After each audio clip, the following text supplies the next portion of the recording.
गुरुर्विष्णु गुरुर्देवो महेश्वर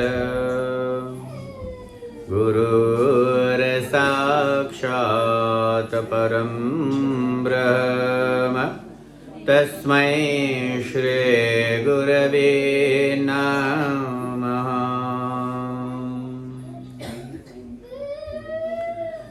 ॐ वन्दे देवमुमापतिं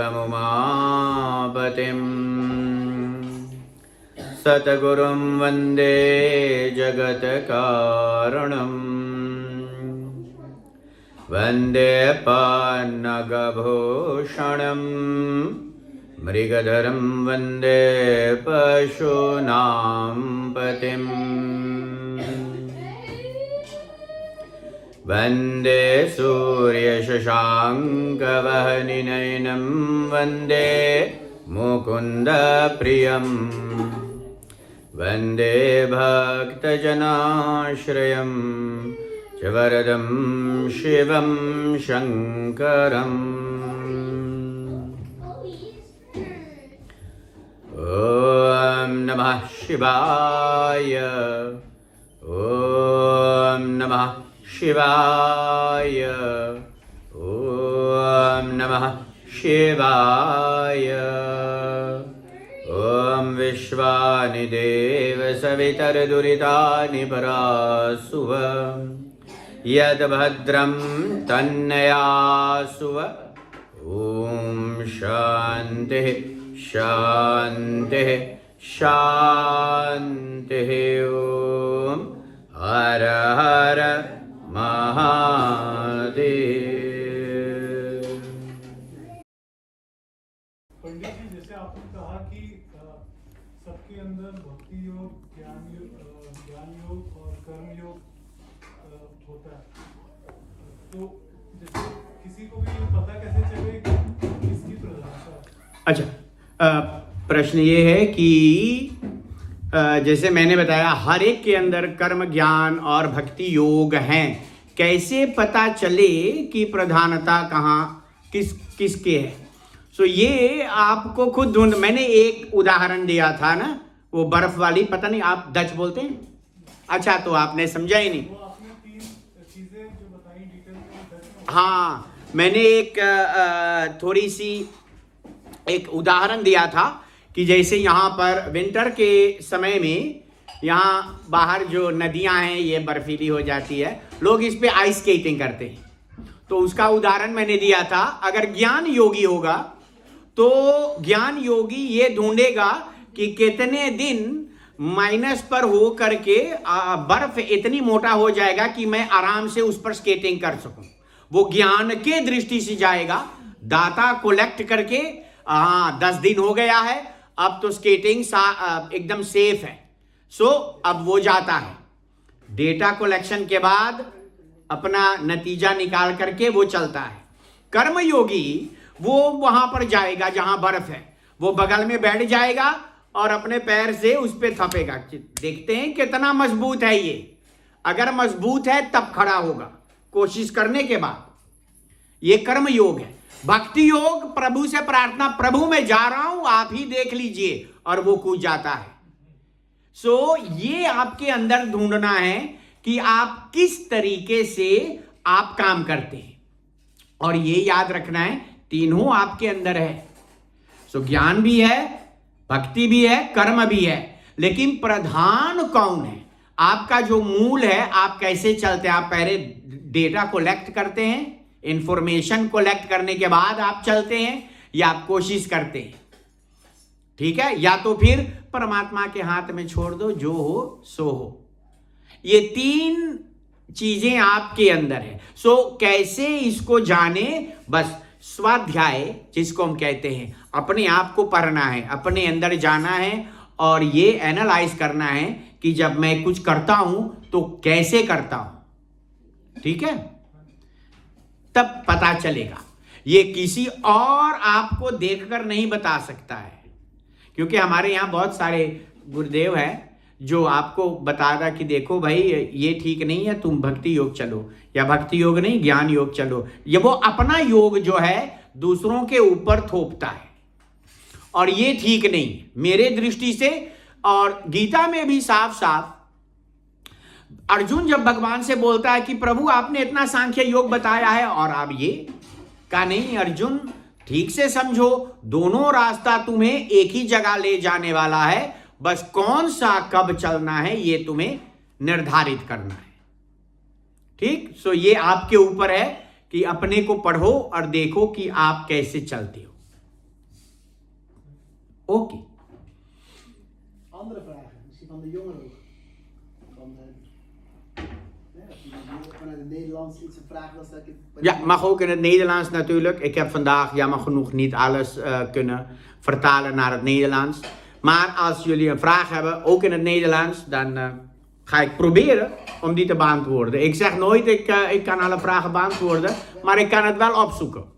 We hebben een vraag. De vraag was alleen voor welke waar het vandaag was, maar ik neem aan gewoon. Oh, van welke vorm is vandaag, zeg maar, Maharaj? Oh, dat is nummer 7, Kalaratri. Kalaratri, ja. Ja, Kalaratri. Durga Mata heeft 9 aspecten. Begint bij Shailaputri, eindigt bij Siddhidatri. Het zijn eigenschappen waar we rekening mee moeten houden. Als je begint aan iets, is het zijn van Shailaputri het allerbelangrijkste. Shailaputri betekent letterlijk dochter van de berg. Het is dus onverzettelijkheid. Niet aan het begin van Nauratam denken, oké, dit is wat ik 9 dagen ga doen, ik ben klaar. En dan na 3 dagen, oh jee, ik denk dat ik te veel hooi op mijn vork heb genomen. Snap je? Dat gebeurt vaak. Daar zijn we mensen voor.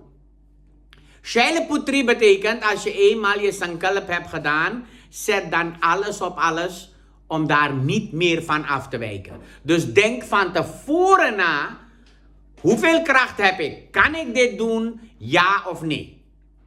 Ja? En dan vastleggen. Maar als het 1 keer vaststaat, staat het vast. Dat is Shailaputri. Snap je? De dochter van de berg. Dat is Parvati Mata. Brahmacharini, dan moet je je tapasya gaan doen. Hoeveel moeite het ook kost. Hoeveel bloed, zweet, tranen het ook kost.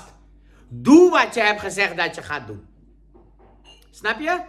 En zo bouwt het op naar Siddhidatri. Degene die absoluut verlicht is en verlichting kan geven. Dan bouw je een meesteres over wat je aan het doen bent. En dit geldt niet alleen voor Bhakti en voor Paramatma. Het geldt voor alles in het leven.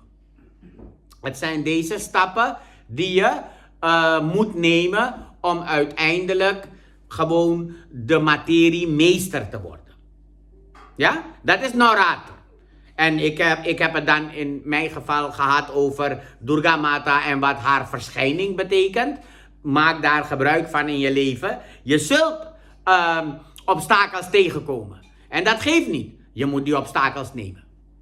Ja? Als je het verhaal van Ramayana leest, Bhagwan loopt tegen de zee aan. Hoe moet ik naar de overkant? Ze maken een brug. Iets wat nooit eerder was gedaan en volgens mij daarna ook niet meer. Wij maken niet zulke lange bruggen.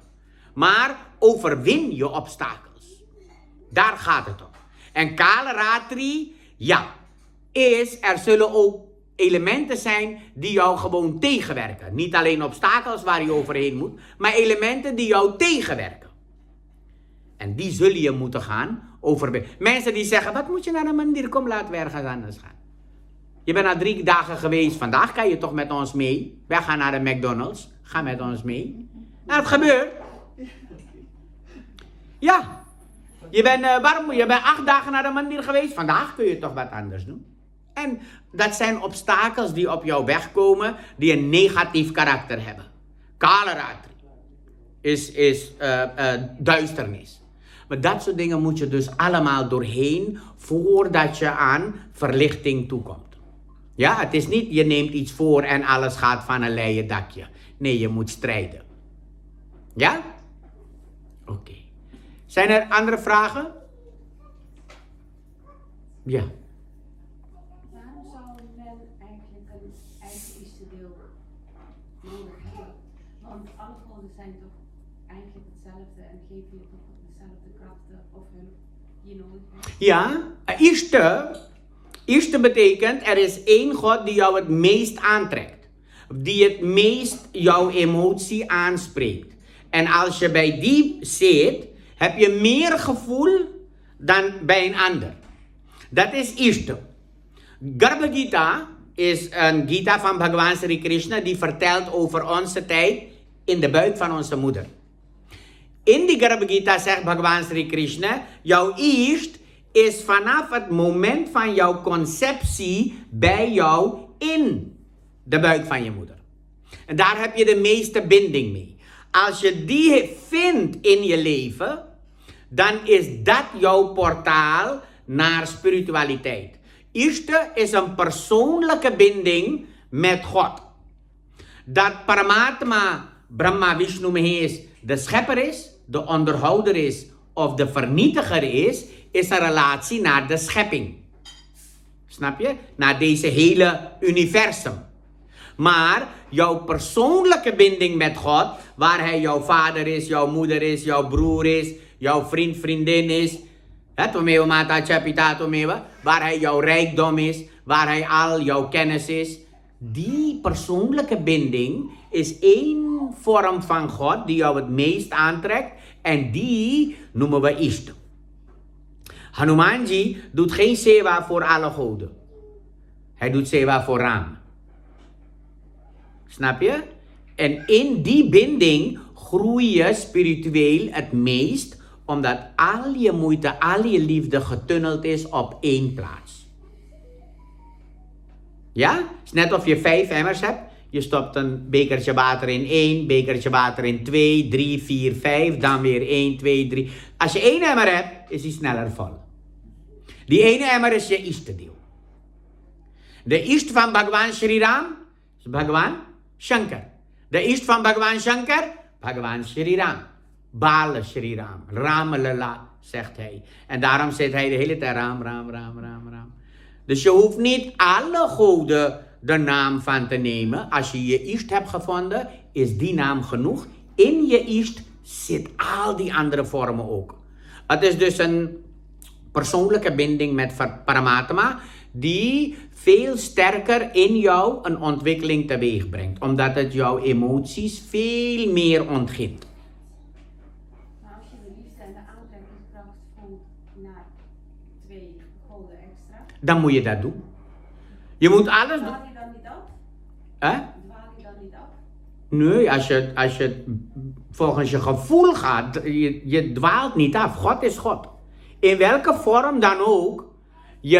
Bhagavan Krishna zegt in de Gita, het maakt niet uit welke deo of devi jij aanbidt. Uiteindelijk aanbid je mij. Dat is die kracht. Dus het maakt niet uit of je 2 of 3 aanbidt. Uiteindelijk is het allemaal Paramatma. Maar om te zeggen, ik ga een bloem hier, ik ga een bloem daar, ik ga een bloem daar en een bloem daar. En dan water overal, Panchamrit, de hele puja. Waar je 3 uur bezig bent, kan je ook in 15 minuten klaar zijn als je je Isht hebt gevonden. Dat is het enige. Maar als je meer doet, is niet erg. Hoe meer, ik wil niet zeggen hoe meer hoe beter, maar het is niet erg. Snap je? Wij leren vanuit Katha van Shri Ram, Bhagavan, iedereen heeft een Isht. En iedereen loopt achter zijn Isht aan. Hanuman is zo ver, omdat al zijn moeite op 1 Isht is getunneld. Hij kan niet zonder die Isht. Die Isht kan ook niet zonder hem. Tum mama priya bharata sama bhai. Snap je? En dat is dus onverdeelde aandacht op 1 Isht. Als je weet wie je Isht is. En dat is een hartsgevoel. Welke trekt jou het meest aan? Ja? Oké. महाराज वो छोटा रूप में हिंदी में भी बता सकते इष्ट देव के विषय में? हाँ, इष्ट मेरे ख्याल से ज्यादातर लोग जानते होते हैं। एक परमात्मा है रूप में। सो परमात्मा का एक रूप है, या तो देव है या तो देवी है, जहां आपका हृदय सबसे जोर धड़कता है, जो आपको सबसे अच्छा लगता है। मेरे को याद, अभी मैं बड़ी छोटा था, 7-8 साल का, मेरे माँ के पास सब परमात्मा के चित्र थे, वो घर में लगाए, लेकिन बीच में भोले बाबा था। जब से मैं भगवान में विश्वास नहीं करता था, लेकिन जब मैं भोले बाबा को देखता था, मेरे को लगता अगर भगवान होगा तो ऐसे होगा। पता नहीं क्यों, लेकिन सब परमात्मा के बीच में सब बड़ी गंभीर दिखते हैं। भगवान विष्णु का रूप, वो शेषशैया पर लेटे हुए भगवान राम, सब बड़ी सुंदर है। लेकिन जब मेरी आंख भोले बाबा पे पड़ता, उनका सांप है, पानी है, जटा है, वो बैठा हुआ है जैसे वही पूरा सृष्टि का ईश्वर है भी, लेकिन मैं मानता नहीं था ना। लेकिन मेरे को पता नहीं क्यों आकर्षण सबसे ज्यादा वहीं पर होता था। जब मैं भोले बाबा का मंत्र बोलता हूं या किसी और रूप का मंत्र बोलता हूं, तो मेरे हृदय में उसका अंतर है, क्योंकि मैं भोले बाबा को ज्यादा चाहता हूं। मेरे को पता है गणपति वही है, विष्णु वही है, लेकिन वो रूप मेरे को अच्छा लगता है। और उनका जो स्वभाव है, वो आराम से बैठा हुआ है, उनके कोई फिक्र कुछ का नहीं है। बड़ी कभी कभी भगवान विष्णु को बड़ी गंभीर प्रॉब्लम में भी डाल देते हैं, वो वरदान दे करके। उनका कोई चिंता नहीं, वो आशुतोष है, मांगो ले लो, वो सोचने वाला नहीं है। लेकिन हां, ये इष्ट देव है, और हर एक के पास एक इष्ट है।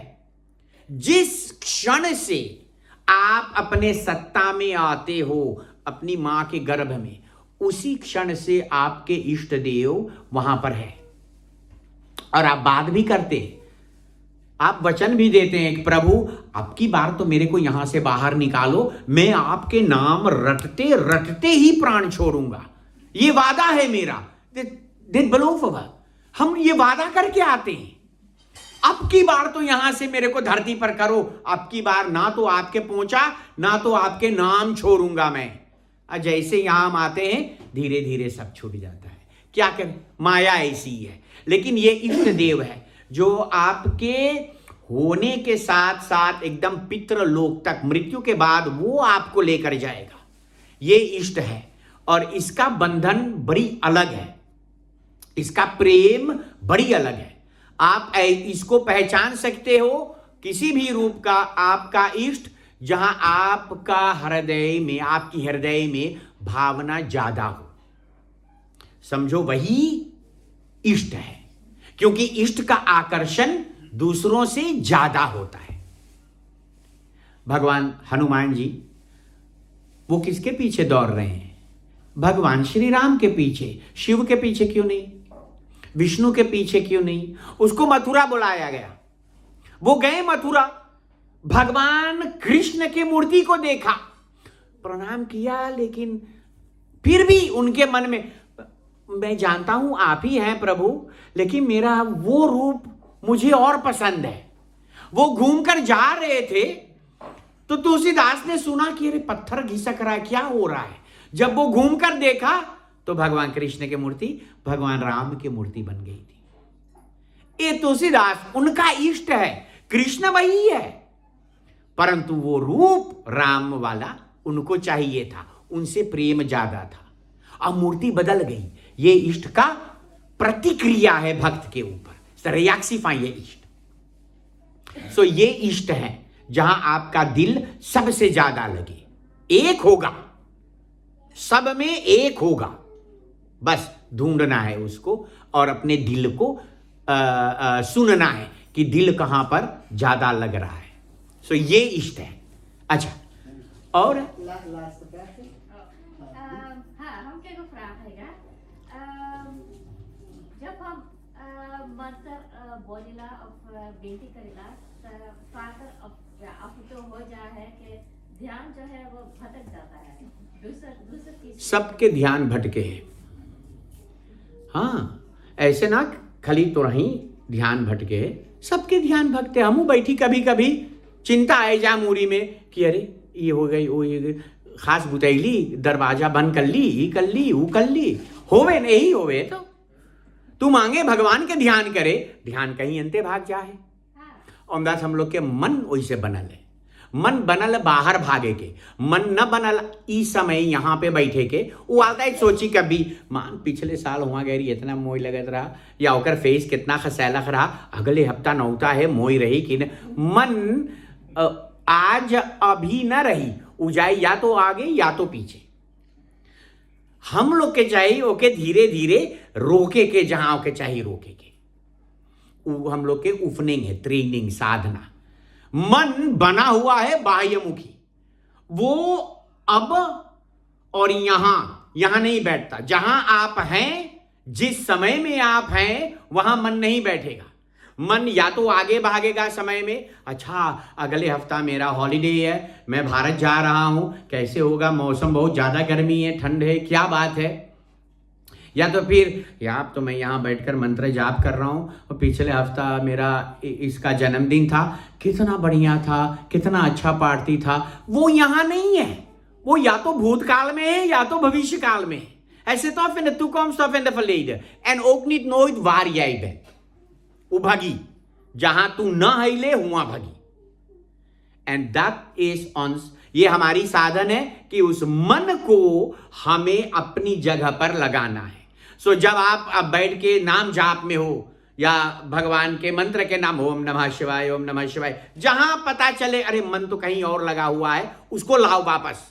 आंख बंद है, मन को देखो और मन को मंत्र को देखो और मंत्र को सुनो. सो जब आप जाप करो, चाहे आप मन में जाप करो, ऐसे नहीं कि जोर जोर, चाहे मन में जाप करो, लेकिन आंख बंद करके उस मंत्र को देखो और कान से उस मंत्र को सुनो. यानी कि आप अपनी संपूर्ण ध्यान उस मंत्र पर लगाओ. और जब आपको पता चले अरे फिर भाग गया, खींच के लाओ. हमारा पातंजलि महाराज अपने योग दर्शन में कहते हैं अभ्यास करो, अभ्यास करो, अभ्यास अभ्यास अभ्यास अभ्यास अभ्यास. Oefen, oefen, oefen, oefen, oefen. Oefening baart kunst. Abhyas से ही सिद्धि हुई. Met oefening zullen we meesterschap bereiken. Wie niet oefent, dus is normaal dat dat gebeurt. हम लोग पैदाइशी कोई ऐसे थोड़ा सिद्ध योगी बन के आवे हैं. हम लोग के परे बड़ी पहले गिरो, कई दिन गिर तब चले के मिले, इतना दिन चल तब दौड़े के मिले हैं. अब हम लोग सोची भगवान के नाम में बस बैठ, मन बस में है. ना ना ना, उसे लड़ अंदर फ्राह. ओके, धन्यवाद. ठीक महाराज.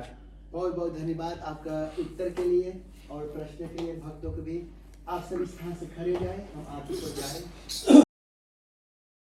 ओम